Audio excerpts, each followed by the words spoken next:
Today, our partners Metrobank have announced the full results of year one of the Metrobank Girls in Cricket Fund. In 2024, the fund helped to drive a 21% increase in girls' cricket teams in England and Wales and boosted female participation in the ECB Coach Developer Programme to 56%.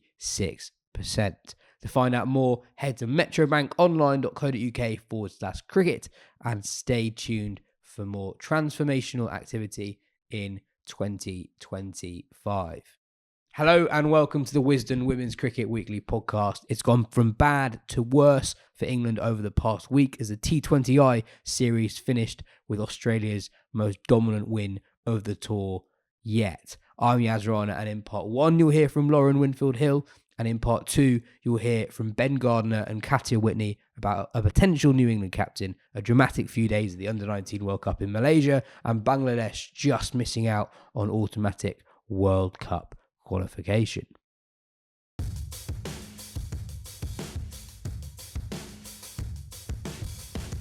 Lauren, since we last spoke, two very different games. In the second T20, England came pretty close to winning it.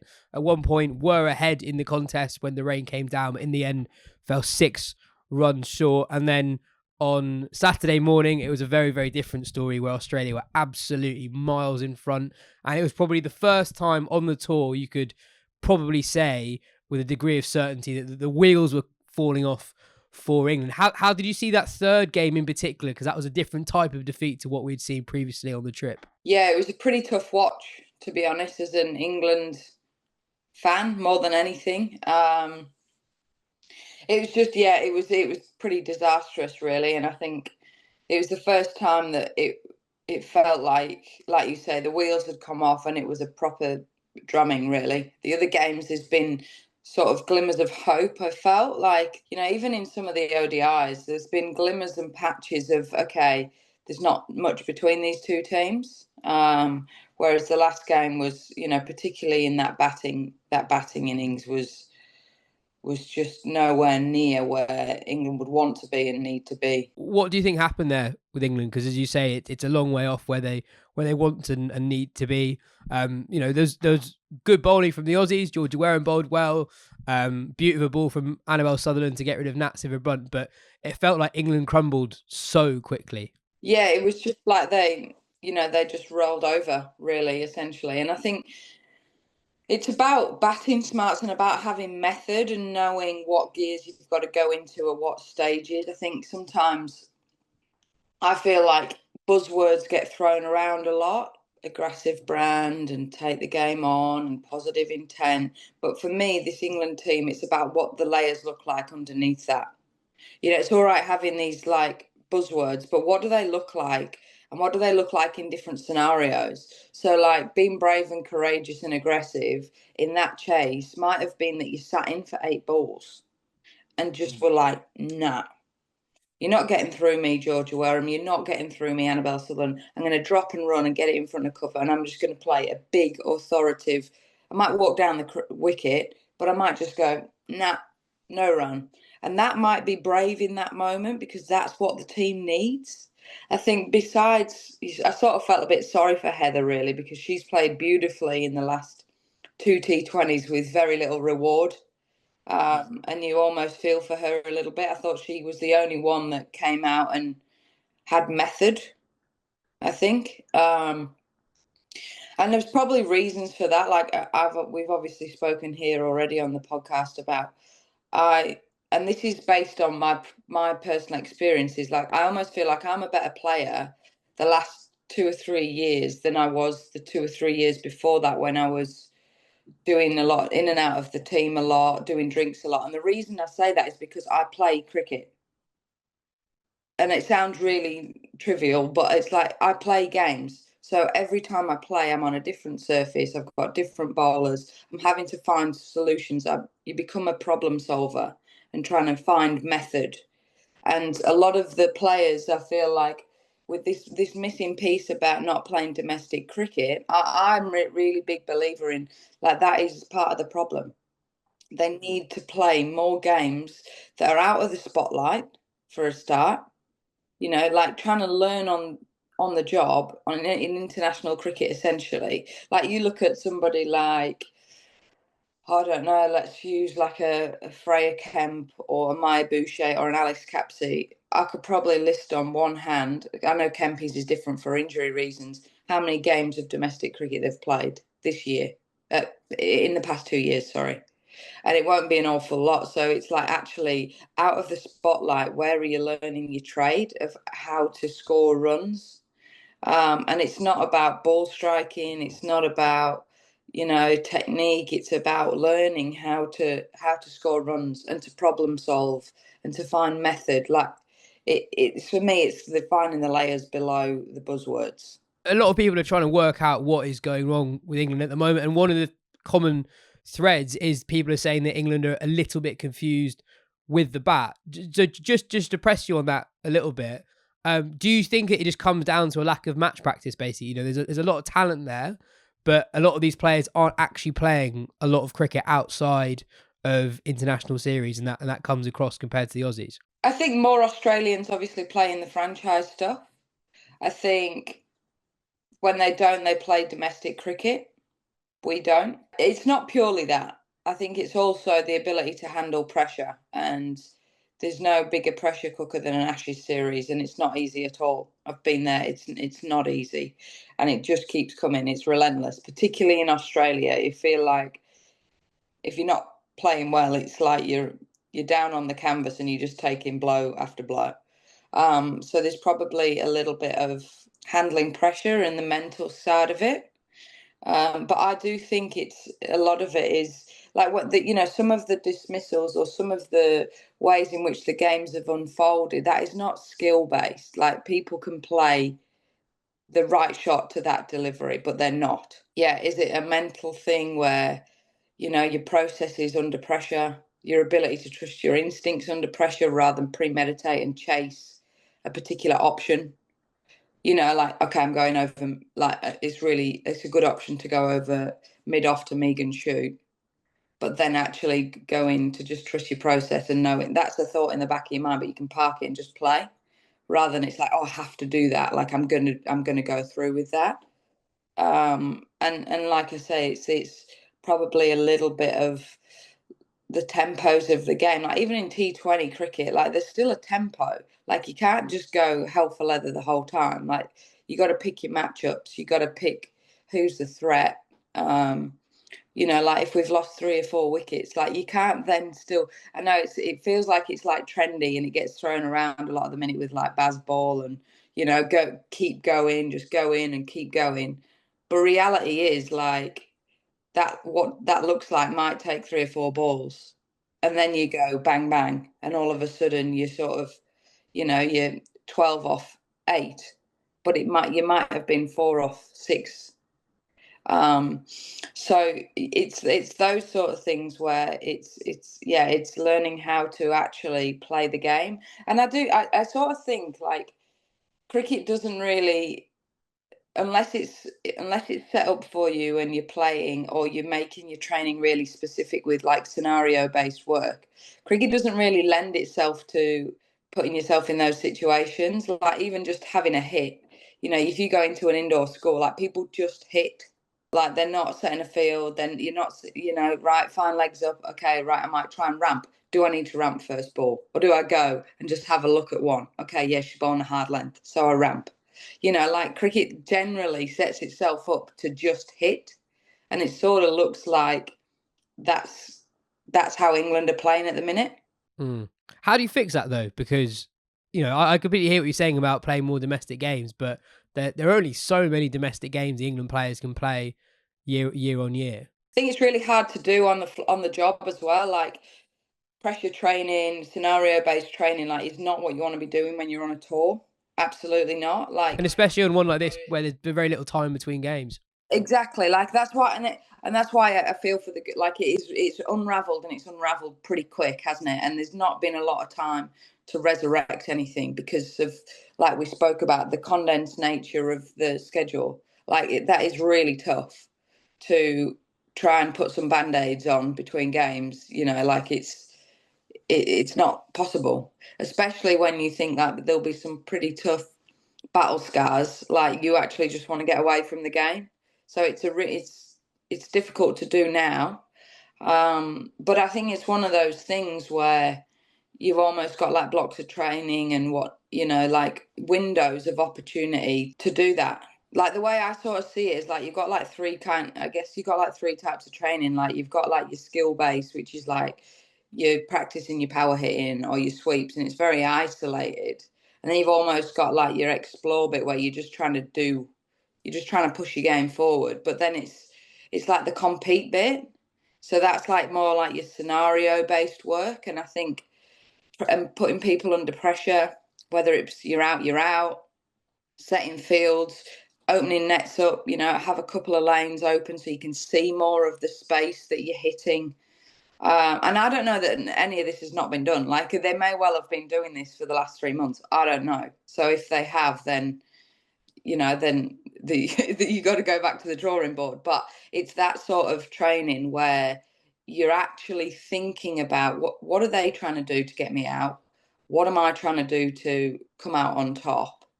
And really think about the game and what's unraveling in front of you. And it's going back a long time, obviously, but like under Robbo in like that era where we won the World Cup, like we do specific pressure training, and we like I remember one time Tammy and I were in the nets at Loughborough, and he had the sidearm out, and he's like, I'm literally getting you out. Like it's me versus you. This is my field. He's getting in my face. Don't sneak off. Just like trying to create a scenario where you get the feels, like your heart rate's going. You feel like you're under pressure. You've got a field in mind. Like it's not just bat. We did things like a thing that we were speaking about was how we felt a lot of the pressure was judgment of your teammates or comparison to your teammates. So like we'd do a session where it was bat v ball, and the entire squad who weren't involved in the bat v ball were sat along the nets watching. So it was like, oh, all eyes on me. And you'd turn up we'd had a crowd noise and we'd turn that up. And just things like that where and again, I don't know what's gone on, but it's just breaking the pattern of just hit balls. It's a very long-winded answer there, and I've gone down a bit of a rabbit hole. But because I personally think, and I don't, and I see that all the time. Like with my training, I'll go into a net with the coach and I'll be like, "Let's compete, set a field," because otherwise you just hit, and it's like I'm not really, my beans aren't going. I can get out as many times as I want, and you're just sort of creating habits where there's no value on your wicket. I also think that those buzzwords that are becoming more prevalent at the moment, about backing yourself, freeing yourself, etc., being positive, I think it takes just a little bit of agency away from individual players. It's something that you can almost hide behind at times. I'm not saying that that's happened loads this series, but I think that's just a trend in the modern game, that is something that players can sometimes hide behind, as opposed to playing the specific situation, as you say, just getting through a difficult 6 balls at the start of an innings to just get yourself in and say, no, I'm going to arrest this collapse now. One of the other things that people are talking about quite a lot is just the general standard of Australian domestic cricket and English domestic cricket. You are as well placed as anyone to comment on that, as someone who currently plays in both. How do you see it? I don't think I don't think there's a huge difference in standard.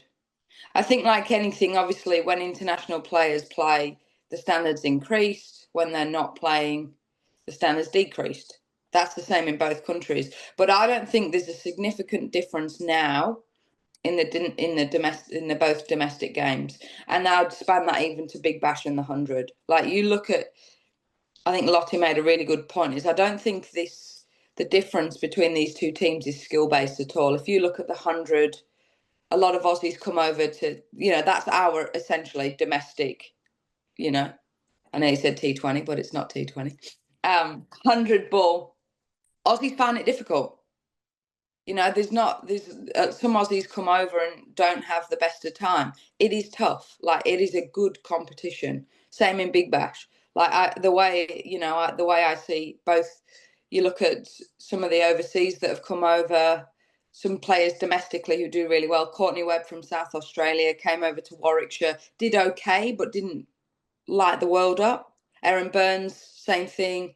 Like Erin Burns has played for Australia. So you have a lot of these crossovers of players, and it's pound for pound the same. There's some teams that are weaker than others. Like you look at an ACT over here, they struggle just because they don't have the same pool of players and the same depth of talent in Canberra. But that's probably no different to, no disrespect, but like a Western Storm. They've not been managed to run it with the top. So I think I don't think there's much between the two competitions. You get different, obviously conditions are different. Like you sometimes get higher scores over here because it's flat and the pitches are tiny. Like whereas when we're in July, all the scores go up because the pitches are harder at that point. So, but in April, May, the challenges are different. Like a really gritty 60 is like 120 on a flat one out here. So I don't think there's much between the two, the two setups at all. I think the point you make about the buzzwords that get thrown around, I actually really like that, because I think, like, I spoke to a sports psych that I work with about it actually, and how it can just be like intent and aggressive, and we wanted to play this attacking brand, and that's umbrella every single person in that batting lineup. And actually, those words might not resonate to bring out the best in their performance either. So, like, for me, like, it's just an example, is like aggressive and take the game on and all this. That makes me like really like rev too hard. I'm more like composure, compete, commit. They're like the words that resonate with me for my best performance. So I think it's a really good point. Is like there's probably parts of it where, what does that individually look like for that player? Because we're not all cut from the same cloth and we're not all wired the same. And also, as a team, what do the layers below that brand look like? And I think sometimes I was reading something that I think Gultam Gambhir put out a while ago, where he said about, like, just saying this is the way we play almost tries to, you're hiding behind, like, you're basically trying to look like you're not failing when you are, because you go, oh, that's just the way you play, and you're actually doing yourself a disservice from playing the scenario, what's required, etc., etc. It's almost like, oh well, as long as I got out trying to whack it for six, doesn't matter. But it's like you're doing yourself a disservice, because you could actually have the destruction as well as the smarts. Yeah, 100%. And it's harder to talk about it with a women's team compared to the men's team, just because the men's team have talked about their method and philosophy just so much more. But I think when they talk about it, I've often thought, this sounds great when they talk about empowering people to be the best version of themselves, play a natural game, etc. This all sounds amazing, that people have that freedom and feel capable of playing their natural games. Except, what if you actually do need a bit of guidance? Or, what if your natural game isn't actually what's suited to the specific match scenario that you're encountering there and then? And I think Yes. that's been a fault of the men's team at their worst over the last couple of years. And I think, to be honest, it's probably the same at times with the women's team over the last six or so months. I think it's something that you can hide behind a little bit. And I think it's different for people at different stages of their career. There might be someone who's in their late 20s who needs a little bit of bit of love, need to be told, actually, they need to feel comfortable enough in an environment to be their attacking and best self. But maybe someone closer to the start of their journey as an international player, it's very, very different. Actually, they're just learning the ropes, and the message to a youngster might be very different to what's required to someone who's scarred by failure, perhaps further down in their career. No, honestly, mate, I think it's such a great point, like a really good point. And I think a lot of it is for media and for like sounding sexy. It's like it's cool now to not have meetings and to just play golf and do what you want. But what is the identity of the team? Like, what actually works for them?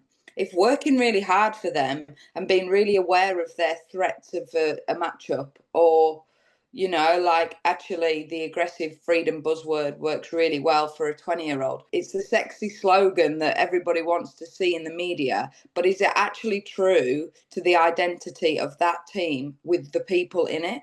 It comes down to how they're wired, what their characteristics are like of a group. Because if they're not like free spirited and do what you want, if they actually want structure and to be aware of threat, like when we used to we did like a personality thing when I was with England a while ago, and it was like the mouse and the cheese. So like who just goes cheese is like really high risk, like all they can see is the reward, and who sees the mouse. So it's like, oh, this in swinger might wrap me on the front pad, like as how that correlates.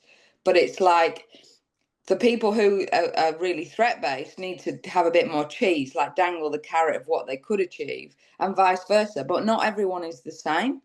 So I think that's a really great point, and it has to be relevant to the identity of the team, not just what sounds sexy in the media. And I think the other thing is like, and I felt this a little bit, is the reverse of that. It can put a lot of pressure on a player, a batter particularly. So I think, if you're taken about being aggressive and taking the game on, like I actually felt a lot of pressure with that within the first few balls, because I'm like, oh God, if I'm not 10 off 5, then I'm not being aggressive. And I feel like I need to get going. So it actually can work the other way, where it puts a lot of pressure on people for it to look and be a certain way all the time. Whereas if you're in West Indies and it's ragging and it's like a cabbage field and you're going to have to just get up and down for twos, but you're thinking, oh, but they want aggression, they want high strike rates, and I'm not really doing that right now. Like you feel more pressure. Whereas if it's something that's not necessarily outwardly looks a certain way, then you can just take comfort in just having to adapt to what's going on. And when you're on a flat one, you will be 20 off 10. But when you're not, you can take peace and comfort in knowing that it's just a tough wicket today. Like I'm just gonna have to get through it. But when you've got this like big slogan of aggression, or take, this big brand, it can actually put more pressure on batters and batters' strike rates, and serve, instead of seeing it as freedom, there'll be people who interpret that as pressure. No, that's really interesting. Just finally, a lot's happened in the last week. Do you think we're more likely to see changes in personnel in the leadership group, given what we've seen, particularly on Saturday, compared to where we were a week ago? Because a week ago, it was still, okay, the Ashes are gone, but there's a lot to be fought for in the T20 series in particular. I know we still have the Test match to play, but I'm just thinking of the next couple of years with T20 World Cups and a 50 over World Cup to come. There's a lot of really big white ball cricket to come, and we are now at the end of the white ball leg of the series. Do you think we're more likely than we were a week ago to see personnel change in the leadership group? Yeah, I think so. It's unravelled further, hasn't it? And with that is a bigger inquest and more depth of review. And there's been some different comments in terms of like reviewing after the series, positions that will be reviewed. Coach, there's been talks of obviously, is Heather under fire, is John Lewis under fire, etc. Who knows? But I think there'll definitely be a review. You can't not do an in-depth review after a series like this. I think it's just high performance sport. There's some serious soul searching to be done, and some. I think Beth Mooney she did an interview after the game the other day, and she said, when they obviously went out of the World Cup, the T20 World Cup, there was some real soul searching and some really tough conversations of, okay, well that's just not good enough. What do we do to move forward from that? I think England need a revved up version of that. Some real tough conversations, some in-depth reviews of, and the other thing is, I think what that looks like in the landscape of world cricket at the minute as well. So there's clearly some areas that need improving. There's been a lot of talks about the physicality and the athleticism. There's obviously, we've spoken a little bit about the method and the pressure training and actually, scenario based work. And these are only our opinions, but finding windows for that as well. When you look at, like, people are now going to the WPL straight after this, like, actually what that looks like in world cricket. And what I think with the Aussie team is, I still feel like although they're all like global superstars, and like, honestly, the stuff that's been written is like, this is the best Australian sports team Australia has ever seen, and they probably don't get the recognition for that. It's sort of like, oh yeah, they're the world's best cricket team, but it's like, no, these girls are statistically the best sports team Australia has ever produced, male or female. That is like astronomical. It's quite understated, really. It doesn't feel like it's been as big a deal as what it actually is. But I still feel like playing for Australia is the absolute pinnacle, the biggest thing in the calendar for these girls. And there's a lot of money to be made elsewhere, but it's still, when they come together, it absolutely is their biggest of their priorities. And they look like they're just hungry and have the desire to just, no matter what they've ticked off, they've got, they just want more and more and more. And I think, England need to try and come together and galvanise that spirit of what it really means to play for England and what that looks like below. Well, still, if not plenty to play for, we have a test match, the day-nighter, that starts on Thursday. We'll be coming at you with daily podcasts at the end of play of each of those days, so stay tuned for those. Lauren, that's it for today. Cheers for your time and catch you next week. Thank you.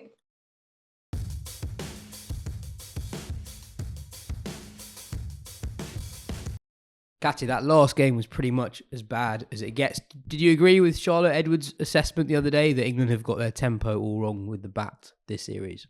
Yeah, I mean, we spoke about it at the time, but that was the least enthusiastic game of the entire series, and it really feels like there's a proper wheels come off England tour of Australia now, particularly with stuff being said in the media and the whole Hartley saga a week ago now. It just feels like all of this has gone into that performance on the field. And yeah, I think what Charlotte Edwards said was pretty much what most people have been saying throughout, in that it has been England's approach with the bat that has really been where they've lost the series. If you look at that chase, I don't think there was anything wrong with the way England bowled necessarily in that first innings. I think that was a pretty chaseable total, and I think it was potentially subpar on that pitch. Although looking back at it now, Beth Mooney's innings again was pivotal in that game in terms of no one else scores the same way she does. But if you look at the way Heather Knight was scoring on that wicket, there was a way to score runs on that pitch. And if even one or two people had stayed with her, it would have been a much different situation. The game would have been taken a lot deeper, and there would have been much more of a potential to win that. But yeah, it was incredibly disappointing. And from the moment the first kind of those wickets went down in the power play, it just felt inevitable that was going to happen. I think I said it on the Daily at the time, I'm so sick of coming on and talking to you about England losing games at the minute. Ben, potentially interesting development came out this morning in who might be leading the side going forward. Nat Sciver-Brunt, in an interview with the BBC, said that should Heather Knight resign after the series, she would like to take over the reins, but she also couldn't have really said it any more emphatically. Players don't often say they want things like that in the way that she did on the record. Yeah, and even answering the question in any sort of way, like, you have the option as a player to say, like, no, Heather Knight's the captain, I'm not going to entertain any sort of speculation. Fully behind like Heather. Exactly, yeah. Which she didn't do. And I guess, it is getting to the point, and I guess the tricky thing is because you've got the ODI World Cup at the end of this year, which is, as big an opportunity as an Ashes is, and you've got to kind of give that everything. Like you say, you've got to basically pick your best captain for who that situation is. But I think after that, maybe, or we'll see how the test goes and, have a few weeks to reflect and see if Knight still wants to do it. I think John Lewis also gave a backing of Heather Knight that was, we're going to review it after the series, not saying she's the right person for the job. And I think as much as we've, Knight is a very good on-field captain, and we've seen evidence that Nat Sciver-Brunt maybe doesn't have that same capacity, and that England are a bit more susceptible to crumble under pressure when she's there. It's kind of getting to the point where kind of any change might be good change. And even if, either, when the team is actually her team, she shows us kind of potential that we haven't realised so far to take it on, or she does it for 6 months and it doesn't go well, and then but at least you're further along that process in regenerating team, and then maybe you can go to someone else at that point. But yeah, I think it's very interesting that as you say, that she really wants it, and also that she's saying that she wants it as well. How did you see it, Katya? Because it was only 3 months ago that John Lewis was so horrified at what he saw on the pitch when Nat Sivibrunt was captain that he walked onto the pitch mid-game to tell them how it was. Yeah, it's an interesting one, isn't it? Because I think Sivibrunt's really only had the experience of captaining England when Knight has been on the sidelines, either ill or incapacitated. She did it against Sri Lanka last year as well, and I was at that game in Leicester, and that was a complete annihilation of Sri Lanka. So you can look at the most recent time she did it, but you can also look at times she's done it before and it hasn't gone that way. Would it have gone any differently if Heather Knight was on the field? That's something we won't know, and something that possibly it wouldn't have gone any different if those two West Indies openers had played the same way they played. I think you've also got to remember that it's not that long since Sivibrunt took a break from the game to kind of a mental health break to get her playing back in the way she wanted it to be. And I guess you can also draw parallels with that and Ben Stokes, right? Ben Stokes did the same thing, and everyone was saying, or a lot of people were saying, because of that you can't give him the captaincy, and actually he's proved that people can come back from those kinds of things and take the captaincy and make a very successful job of it. So I think it'll be an interesting one. England have tried other options, right? They tried Amy Jones that summer when Heather Knight wasn't available, and it didn't go very well. And I think it looked like Sophie Eccleston was doing a lot of the leadership on the field during those games. If you're looking at senior players, I don't think you're going to give it to Danny White-Hodge. So of that group, Sivibrunt's really the one that you would turn to. She's the one who is most sure of her place. She's the one who has previous experience in types of leadership, and it on paper it does make some kind of sense. And if she really wants it, that's perhaps the most important thing, right? That she really wants to do it and she feels like she can do it. The interesting thing will be if hypothetically Knight does step down from the captaincy and stays in the side, what will that dynamic be like? Because Knight has led that side for so long now, that's going to be quite a weird thing to change, I would think. But yeah, if it seems like she wants it, then that's positive, right? Yeah, no, definitely. Plenty of time to talk about that after the series, I'm sure. Outside of the Ashes, New Zealand's place at this year's World Cup has been confirmed after West Indies beat Bangladesh 2-1 in an ODI series in St Kitts. Had Bangladesh won that series, or if the series finale was rained off, Bangladesh would have qualified automatically for the World Cup instead of T20 World Cup winners New Zealand. In that game, by the way, Bangladesh was 68 for 1 at one point before falling to 118 all out. We will have a 6-team qualifier later this year to determine the last 2 teams at the World Cup. We've got Bangladesh, Ireland, Pakistan, West Indies, Scotland and Thailand in that competition.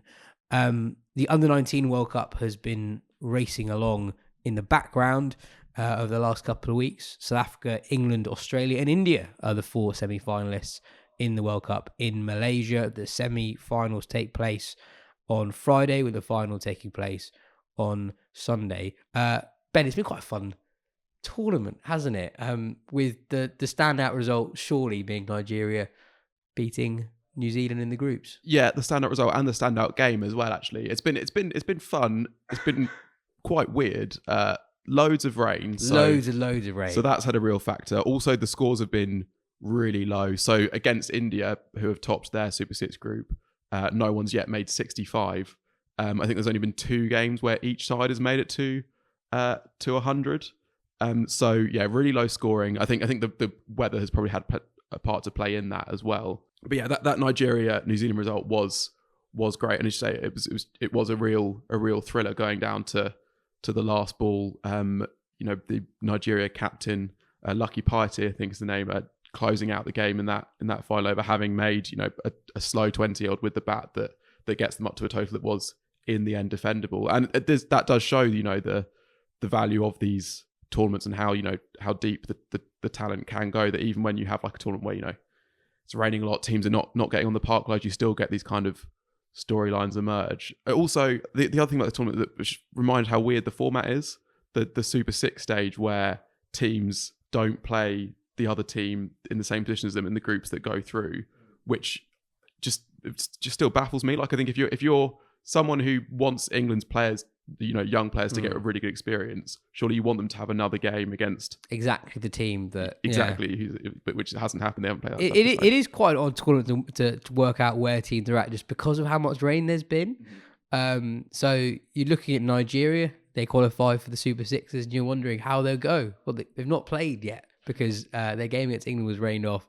Although they do play Ireland tomorrow, and if they beat Ireland, they actually will technically finish in the top 6 in the tournament and only finish one spot away from qualifying for the semi-finals. The US beat Ireland earlier in the competition as well, which is an interesting result. And they pushed England close as well, actually. That was one of the games where both teams made 100. Yeah, so I guess given the investment in US cricket at the moment, it'll be interesting to see how the women's side develops over the next couple of years. I also saw a stat that one of the 11, or the 11 that US Open fielding features entirely born in the US, which, it's obviously there's no shade against people moving to another country and joining a cricketing structure there, but does speak well to the strength of or to the game growing within the country if the people are being born there and then playing it. Some fairly high profile players involved, particularly with India, England and Australia.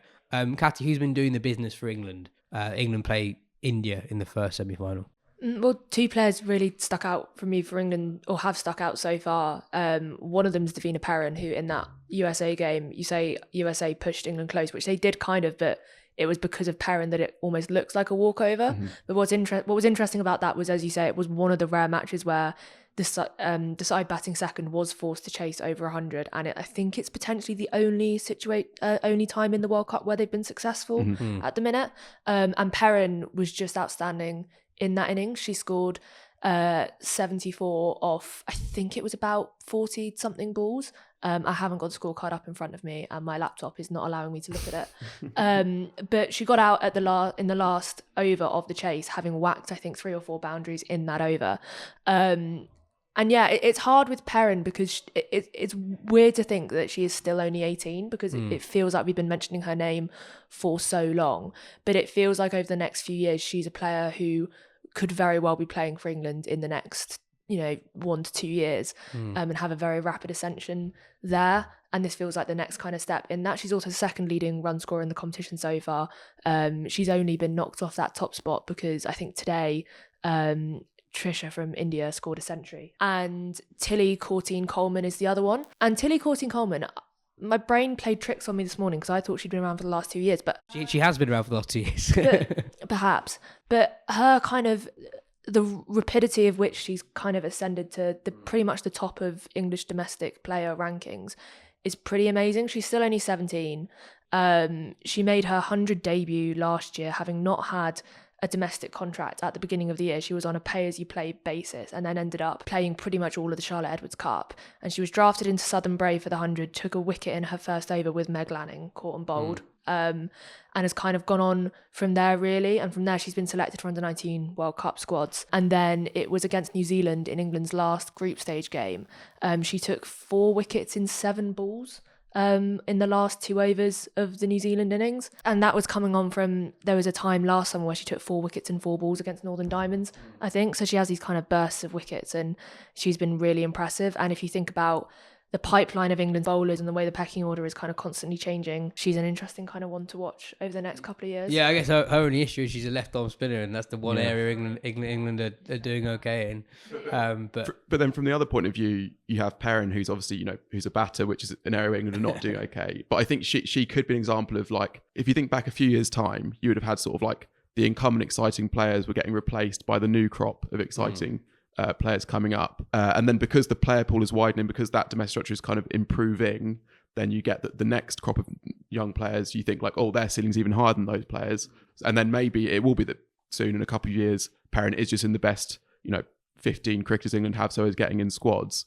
But ideally, a player like her who is so talented would actually be able to sort of found that over like sort of 5 years or so, and be getting that go when you're 22, 23.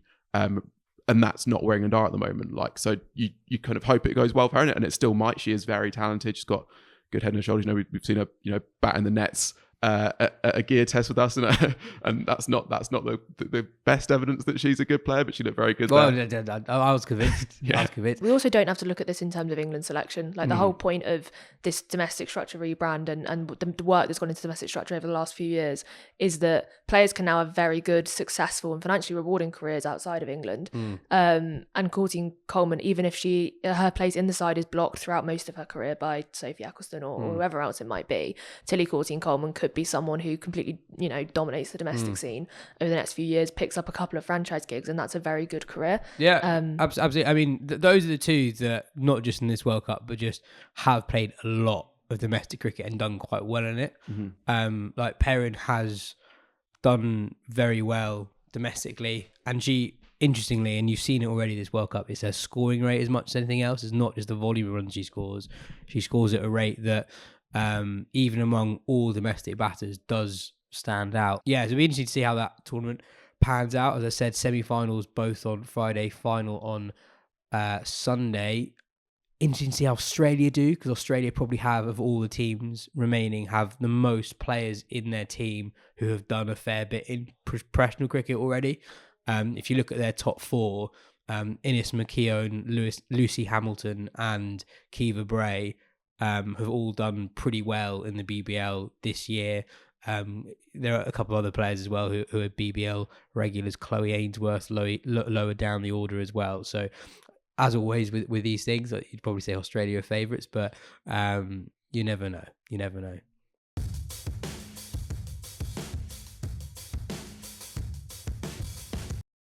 That is everything for today's show. Thanks for listening, folks. We'll be back for our next daily episode after the opening day in Melbourne on Thursday.